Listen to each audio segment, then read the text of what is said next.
gosh, I was 14 years old. Like, what the hell do you know when you're that young? Jennifer Arose grew up in New York with dreams of becoming a Broadway actress. She was thrilled when she was accepted to a performing arts high school in the city. And it was outside that school back in 2001, she says, a woman first approached her.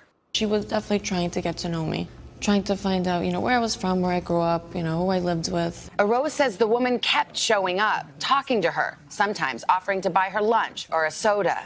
The first time she brought up the name Jeffrey Epstein, how did she describe him to you? He was just a great guy. He's just saying, he's helped me. I've struggled. She was similar to me. Did she say he could help you with your career? That was a big part of it. And when you think of her now, you used the phrase, you said the recruiter. You felt like she was looking for someone for him. 100%, yeah. Arose says the recruiter brought her to Epstein's townhouse, just blocks from the school. When you first met him, what did you think? What did he say? Very nice. Basically saying that, he's heard a lot about me. The recruiter was talking such nice things. Arose says she was served wine in Epstein's kitchen, and they talked. When she left, she says she was given $300 and was repeatedly invited back. The secretary would contact me. And say, are you free? Can you come by? Epstein would like to see you. She became familiar with the eccentricities inside Epstein's home. There was a lot of artwork that had insinuated nudity with women. And I remember suggestive? Very suggestive. We had a bathtub that was kind of opened, and there was prosthetic breasts that he could play with while he was taking a bath, I guess. It was very odd. And the painting that was literally right the massage table would be here, and this painting would be right here. And it was a very pretty naked woman, and he used to always say that I look like her. She says after a few weeks of visits, she was escorted alone to what she says Epstein called his favorite room in the house, the massage room, and things turned physical. In that moment, it didn't... At that moment, yes. Strange to you. But at the same time, I was scared, too, because I didn't know if he would get angry, so I kind of just followed. I would have just my underwear on, because that's how he liked it, so. And I would just get massages back, and then he would potentially later on turn over and play with himself. And he would also like when I would play with his nipples. He used to get turned on by that. And then he would finish himself off, and then that would be the end of it. And he would still give me the 300, and normally I would either get it from the secretary, would leave it in a drawer in the massage room. How often do you think you were there? Yeah, once a week, twice a week, my freshman year. Did you ever tell him your age? I told the recruiter, I've mentioned it in front of him, yes. You're 14 years old. Yeah, he knew very well my age. He knew exactly, who he was hanging out with, I don't think he cared. When Arose turned 15, she says things took a turn. Just take your underwear off and get on top.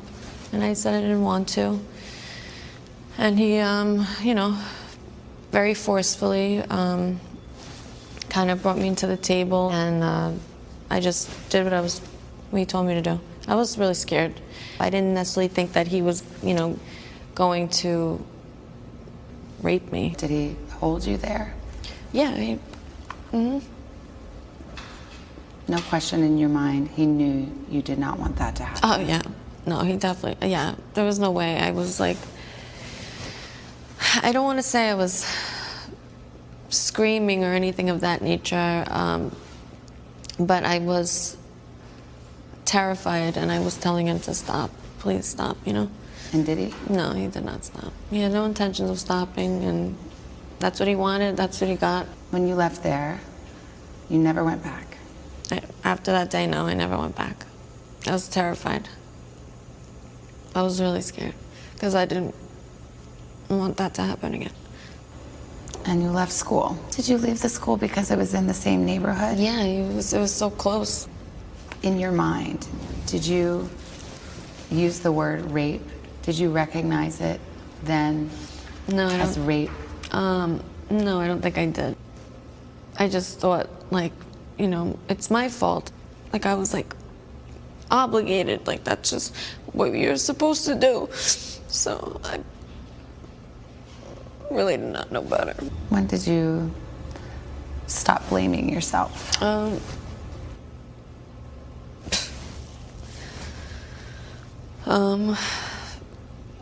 It was a long time, really. Rose says Epstein's staff continued to reach out to her for more than a year, but she did not respond. She says she didn't immediately tell anyone, including the police, something she says she now regrets. Did Jeffrey Epstein rape you? Yeah, no, he raped me. Forcefully raped me, but knew exactly what he was doing. And I don't think cared. What hurts even more so is that if I wasn't afraid to come forward sooner, then maybe he wouldn't have done it to other girls. I feel really guilty. To this day, I feel really guilty. Rose says she suffered from crippling anxiety, depression, and panic attacks for years until she finally confided in her mother, her then boyfriend, and 2 close friends. 3 told NBC News that she first told them about her interactions with Jeffrey Epstein a decade ago, the 4th about 6 years ago. Have you ever tried to reach out to prosecutors and tell this story? No, I did not. I was just too scared. I didn't really want to go, public with it. You intend to file a lawsuit. What would you say to those who say, a civil suit, lawyers, this is about getting money? He hurt me badly. I prefer not to go through this. So, this is one way for me to get justice. What does it take to find the courage to speak and tell your story? It's a lot, even though maybe I don't look it because I'm so sad, but also happy tears because I'm able to, let myself go of this burden. I feel brave, I feel strong, more than ever right now.